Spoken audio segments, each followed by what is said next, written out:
So Paul sounds like he's giving us a simple instruction today, but really pretty far-fetched if you think about it. He says, be imitators of God. Okay, Paul, I have not created any universes lately. I am not all-knowing, all-powerful, certainly not all-loving, right? But when he says be imitators of God, what he's pointing out is what we see maybe a little bit more dramatically in the gospel story. And that is, this is one of a few healing stories that we hear in the Gospels where the person who is in need of healing doesn't approach Jesus and ask for that. She's just there. Who knows? Maybe after 18 years, she'd become used to her infirmity. Maybe she wasn't as ardently seeking God for a healing as she was maybe at the beginning. Who knows?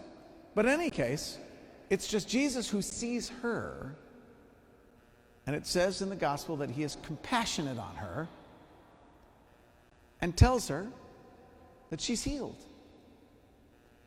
See, what's demonstrated there, and I think really what Paul is referring to when he's talking about being imitators, is that it's always God that acts first. Maybe we occasionally get the image somewhere in the back of our head that God is kind of up there, waiting for us to get it right. And then he'll go, okay, now that you finally did this, this, and this, now I'll love you, or now I'll forgive you, or now I'll heal you. When in fact, all throughout the scriptures, the lives of the saints and our tradition, we see that it is God who makes the first move. If you're, I don't know how many of you text with your friends. Sometimes I text. But sometimes you'll notice that there's always one of you, whether it's texting or phone calls or writing letters, that does the initiating. Now, maybe you have the luck of having mutual friendships. That's great. But sometimes there's often one person who does the texting and the other person responds. Hey, great to hear from you.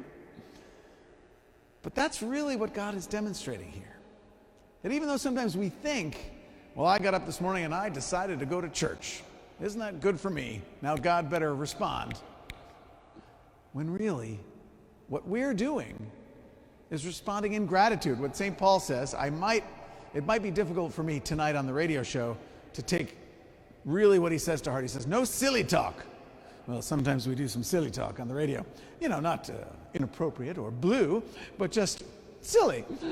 So he says, no silly talk, but instead, don't be doing silly talk, don't be doing innuendos, but be thankful, be grateful. Paul says, that's all, really, we need to do.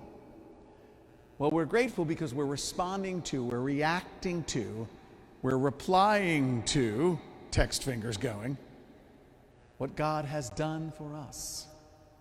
That's how we can be imitators of God. Because God makes the first move and we respond in kind.